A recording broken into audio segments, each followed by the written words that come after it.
Panalo. Masarap pakinggan, ngunit sa tulad kong nagkamali sa landas na napiling tahakin, ay nagmistula itong isang bangungot sa pagsasama namin ng asawa kong si Fiona. Ako nga po pala si Rene. 32 anyos na sa kasalukuyan at nagmamay-ari ng isang computer shop malapit sa University Belt. Masasabi kong maganda naman ang takbo ng aking negosyo. Kung kaya't wala talaga kaming problema ni Mrs. kung pera ang pag-uusapan. Sa halip, malaki pa nga ang naitabi naming savings sa bangko mula sa kinikita namin buwan-buwan. Makulit at mapilit kasi ang asawa ko. Kung kaya naman pinayagan ko siyang magtrabaho bilang isang inventory clerk sa establishmentong malapit lamang sa condominium unit na tinutuluyan namin. Palagi kasi nitong nababanggit noon na ayaw niyang maging pabigat sa akin at ayaw din nitong umasa sa perang nagmula sa pamilya ko. Hindi naman kasi sa pagmamayabang pero may kaya ang pamilya ko. Han, si Ivana na naman bang nasa isip mo?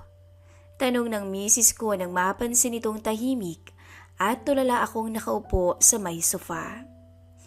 Bahagya pa siyang natawa, tsaka sinabing nagbibiro lang siya para maagaw ng tuluyan ang atensyon ko. Ako rin ay natawa habang nakatingala rito bago binaba ang tingin sa hinanda niyang merienda. Minabuti kasi naming magpahinga ngayong weekend. Kaya naman naisipan naming mag-movie marathon habang kumakain ng midnight snack. Kanina pa kasi malalim ang iniisip mo. May problema ka ba? Tanong ng misis ko sa akin. Mas pinili kong huwag sagutin ang aking asawa dahil alam kong hindi siya matutuwa oras na malaman ito kung anong pinagkakaabalahan ko sa tuwing nawawala ako sa aking computer shop kamakailan. Madalas pa naman ako nitong ipagyabang sa mga kakilala namin, lalong-lalo na sa mga katrabaho niya, na ang asawa daw nito ay walang bisyo, hindi naninigarilyo, hindi umiinom kung walang okasyon, at mas lalo ng hindi nambababae. Sa takot ko namang masabi ang katotohanan, ay mas pinili kong ilihis na lamang ang topic. Wala naman Han. Ngumiti ako tsaka malambing na inabot ang kamay nito. Siya nga pala, saan mo gustong mag-lunch bukas? Gusto mo bang mag-samgyup tayo? O sa fine dining restaurant na lang tayo pumunta? Agad namang natuwa ang misis ko sa tanong ko. Hindi pa naman ako yung tipo ng taong mahilig lumabas ng bahay. Maliban na lamang kung may importanteng lakad.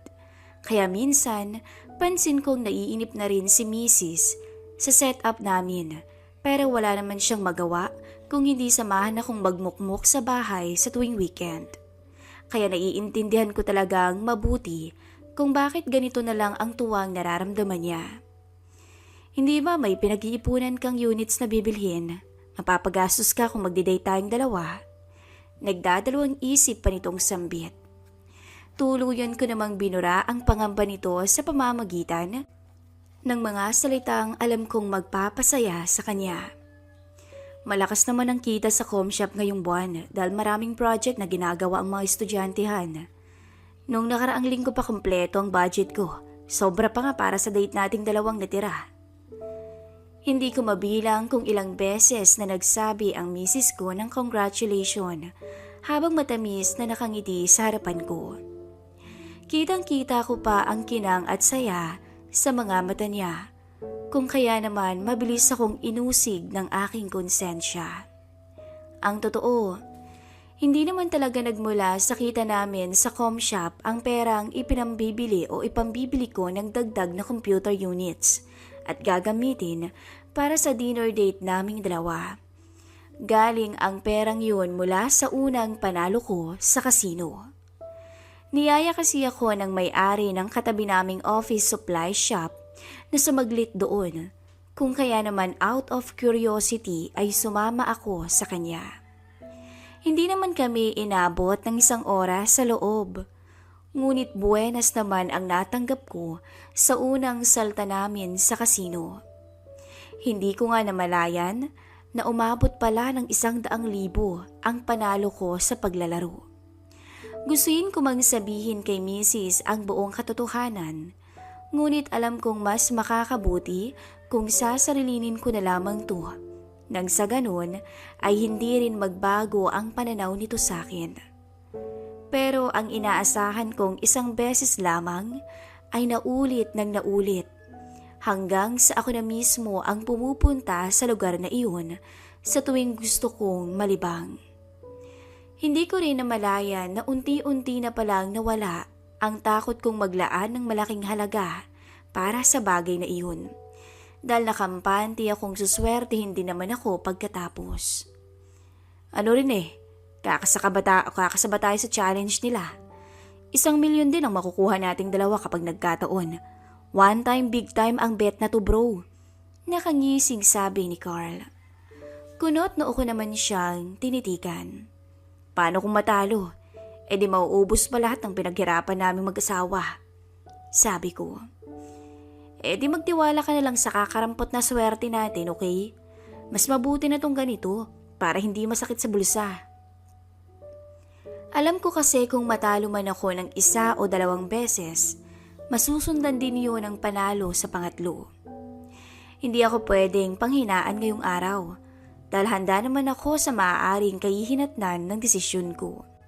Hindi nagtagal, naringkit ang mga mata ni Carl, tsaka humalikip-kip kung kaya naman kitang-kita ko rin kung paano niya hinawakan ang basong nasa harapan tsaka nilagok ang alak. Hindi ako muling umimik sa kanya at mas piniling pagtuunan na lamang ng pansin ang mga barahang nasa harapan ko. Buong akala ko magagawa kong maiwasan ang tuksong kanina pa nangangalabit sa akin. Pero nang masaksihan naming nanalo ng 1,000,000 ang kaibigan ni Carl, ay tuluyan na kaming nagpatianod sa kagustuhan naming sumunod sa magandang kapalaran nito. 1 bagsakan. Halos hindi ko namalayan nang maibigay ko ang natitira kong cash na nasundan na naman ng bank transfer para sa pinapangarap kong 1,000,000. Pero kung gaano kabilis kong nilapag ang natitirang pondo mula sa aking bulsa, ay ganon kabilis din pala yung mawawala. Matinding panlulumo na lamang ang naramdaman ko habang pinagmamasdan ko kung paano ako natalo. Wala akong ibang naisip ng mga oras na yun kung hindi huminto at umuwi ng luhaan sa aking misis. Ngunit nang matanggap ako o makatanggap ako ng chat mula sa kaibigan kong si Emil, ay para akong nabuhayan ng loob. Gusto kong makabawi. Kailangan kong makuha pabalik ang perang nawala sa akin dahil tiyak na malaking gulo kung sakali mang malaman ni misis na naubos kong lahat ang perang naitabi naming dalawa sa bangko. Hindi pa man ako nakakapagtipa ng sagot, pero mabilis namang dumating ang pangalawang chat nito. Magkano bang kailangan mo, pre? Tanong nito. Hindi na ako nagdalawang isip na sabihin dito ang halagang kailangan ko na mabilis din naman itong binigay sa akin. Salamat pare, malaking tulong to para sa amin ni Fiona. Sabi ko dahil nagawa kong gawing rason si Mrs. para mas madali itong pumayag sa hinihingi kong pabor sa kanya. Mabuti na lang at hindi nasira ang pagkakaibigan namin noon ni Emil nang malaman nitong nagpakasal na kami ng first love nito. Buong akala niya pa naman noon na may babalikan pa siya matapos itong makipagsapalaran ng 2 taon sa ibang bansa. Pero nagulat na lamang ito nang malamang engaged na kaming dalawa ni Fiona. Hindi ko rin naman talaga inakalang magkakamabutihan kaming dalawa ng misis ko noon. Dahil alam ko namang mahal na mahal din ito ang kanyang first love. Sadyang mas pinaboran lang yata ako ng tadhana pagdating sa pag-ibig, habang sa career naman na mayagpag ang aming kumpare na si Emil. Ilang sandali pa ay napamura na lamang ako. Napahilamos ako sa aking muka dahil sa kahuli-hulihang pagkakataon ay hindi pa rin ako pinalad na makabawi. Akala ko pa naman kapag hindi ko binuhos ng isahan ng perang nahiram ko mula kay Emil, ay babalik na ang swerteng nawala sa akin. Ngunit hindi iyon nangyari. Limas at ubos na nga ang pera naming mag-asawa. Nagkaroon pa ako ng utang sa aming kumpare. Ilang araw din akong tulala habang nag-iisip ng maaaring gawing solusyon sa problemang kinakaharap ko. Pare, hindi ko yata mababayaran agad ang perang nahiram ko sa'yo. Kailangan ko pa siguro ng mahigit 2 buwan para makabawi, lalo na't itong computer shop na lang ang inaasahan ko. Sumeryoso ang tingin nito sa akin, dahilan para sabihin ko sa kanya ang buong katotohanan. Wala akong itinagong detalye mula rito, dahil alam kong sa mga oras na ito ay siya lamang ang nakakaintindi sa akin. Wala bang alam si Fiona? Marahan akong napatango, kahit kung tutuusin, ramdam kong maging sa kumpare namin ay wala na rin akong mukhang maiyaharap. Itinago ko kasi sa kanyang pumupunta ako ng kasino. Dismayado kong sambit. Mas lalo nang ayokong sabihin sa kanya ngayong nakagawa ako ng malaking kasalanan. Matapos ang naging usapan naming dalawa, ay umasa akong makakabawi pa rin sa unang buwan ng palugit na hiningi ko. Ngunit mas lalo lamang akong nalugmok nang sabihin ng misis kong magsasara daw muna pansamantala ang pinagtatrabahuhan nito. Kaya naman matapos ng huling sahod na matatanggap niya sa katapusan, ay mawawalan na ito ng trabaho. Mabilis kong naramdaman ang bigat ng mga bayarin naming mag-asawa, lalo na ang paghina ng negosyo ko matapos noon. Sem break na kasi, kung kaya't maliban sa mga tambay ang mga estudyante sa bahay, cellphone na rin ang madalas nilang inaatupag. Sabihin mang nasa bahay lang ang misis ko, pero alam kong pansin na nito ang pagbabago sa pamumuhay namin. Hindi na iyon kasing gaan ng dati, at para bang kahit anong gawin naming sipag, ay nakalugmok pa rin kami sa putikan. Han, pwede naman sigurong bawasan natin ang savings sa bangko. Kung hindi talaga kayang itawid ng kita sa shop ang mga bayarin ngayong buwan. Suwestyon ng misis ko. Alam ko kasing napansin itong medyo problemado ako nang matanggap namin ang bill sa kuryente. Hindi ko naman masabi sa kanya ang totoo, kung kaya gumawa na lamang ako ng alibay na alam kong magiging kapani-paniwala sa paningin nito. Don't worry Han, may 1 linggo pa naman bago ang due date, makakaipon pa tayo. Nakangiti kong sabi, sabay yakap sa bewang nito. Agad namang nagtama ang mga mata naming dalawa ni Mrs., kung kaya't napagpasyahan kong daanin na lamang sa lambing ang usapan. Tsaka, paano kung biglang dumating yung oportunidad na hinihintay natin? Eh di wala na tayong magagamit. Sabi ko pa. Bala kasi sana naming bumili ng lupa mula sa perang naipon namin. Ngunit hindi ko naman masabi sa kanyang naitalo ko itong lahat sa sugal. Sabihin man kasing nakatira kami sa kondo. Pero mas maganda pa rin kung may sarili kaming lupa, kung sakaling gustuhin naming mamuhay malayo sa maingay at magulong syudad. Pakiramdam ko tuloy, may nakatali ng mahigpit sa leeg ko na pahigpit ng pahigpit habang tumatagal. Nahihirapan na akong huminga at hindi na rin ako nakakatulog ng maayos. Pre, kumusta? Buong akala ko, ang problema ko lamang kay Mrs. ang iniintindi ko ng buwan na yun. Pero hindi ko akalaing mas lalo pala akong manlalamig sa muling pagbisita ni Emil. Nawala kasi sa isip kong 2 buwan na pala ang nakalipas simula nang mag-usap kaming dalawa. Ibig sabihin, oras na para singilin nito ang pagkakautang ko sa kanya. May balita na ba? Anya na mas nagpakaba sa akin. Hindi ako nakasagot agad dahil tinatansya ko muna kung papayag ito kung sakali mang humingi na naman ako ng palugit sa kanya. Bakit wala yatang katao-tao sa computer shop mo ngayong araw? Hindi ba lagi naman tong puno? Hindi niya nagawang matapos ang sasabihin dahil bigla siyang natigilan. Sem break nga pala no? Doon nagkaroon ako ng pagkakataong sabihin sa kanya ang kasalukuyan naming sitwasyon ng aking asawa. Pero ang akala kong palugit na maibibigay niya sa akin ay iba ang naging resulta. Gusto mo bang mabayaran ang utang mo sa akin, Rene? Umpisa pa lamang ng tanong ni Emil ay iba na agad ang kutob ko. Pasensya ka na, Emil. Wala talaga akong mapagkukunan eh. Ayoko namang mag-loan sa bangko at baka mamaya pati tinutuluyan namin at negosyong pinaghirapan ko ay mawala pa. Pinagmasdan niya ako ng matiim na para bang may mahalaga talaga tong sasabihin sa akin. Alam mo namang first love ko ang misis mo, di ba?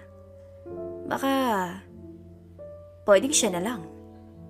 Hindi ako makapaniwala na tinitigan ko siya o hindi ako makapaniwalang tinitigan siya dahil nakuha ko agad ang nais niyang ipahiwatig ng mga oras na yun. Emil, alam mong hindi ko magagawa sa misis kong isang gabi lang kapalit ang utang mo sa akin. Kung gusto mo nga, bibigyan pa kita ng 50,000. Hindi yun dagdag bayad, kung hindi para makatulong na rin sa inyong dalawa. Dahil alam mo naman, ayokong nahihirapan ang nag-iisang babaeng minahal ko. Lihim akong nilukob ng takot sa mga sinasabi ni Emil dahil malinaw sa akin ang kagustuhan nitong makatabi ang misis ko sa kama at alam ko namang yun din ang dahilan kung bakit hanggang ngayon ay hindi pa rin to nakakapag-asawa.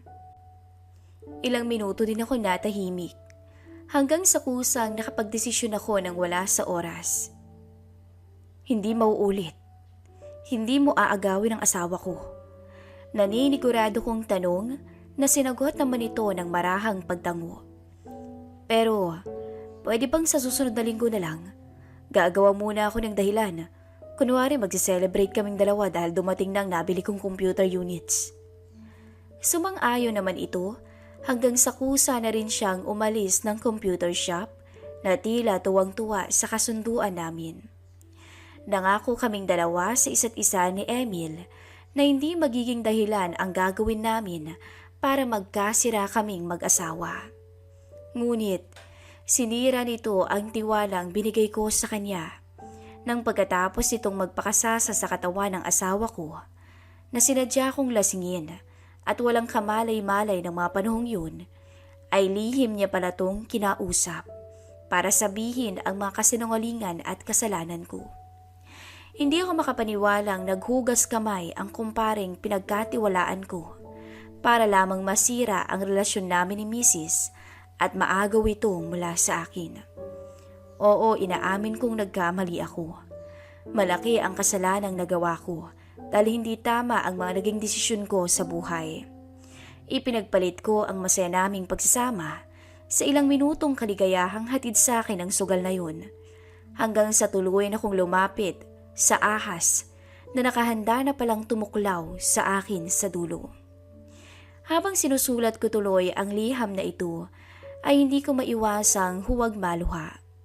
Sobra kong pinagsisisihan ang mga nangyari at kung pwede ko lang sanang maibalik ang lahat, ay mas gugustuhin kong manatili na lamang sa bahay kasama ang babaeng pinakamamahal ko nang hindi man lamang umaapak sa bahay sugalang sumira sa tahimik at masaya naming mundo.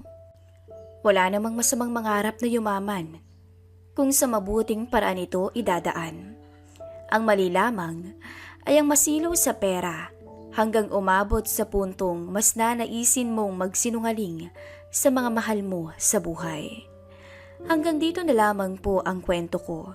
Sana'y may natutunan kayong aral sa buhay ko. Nagmamahal, Rene.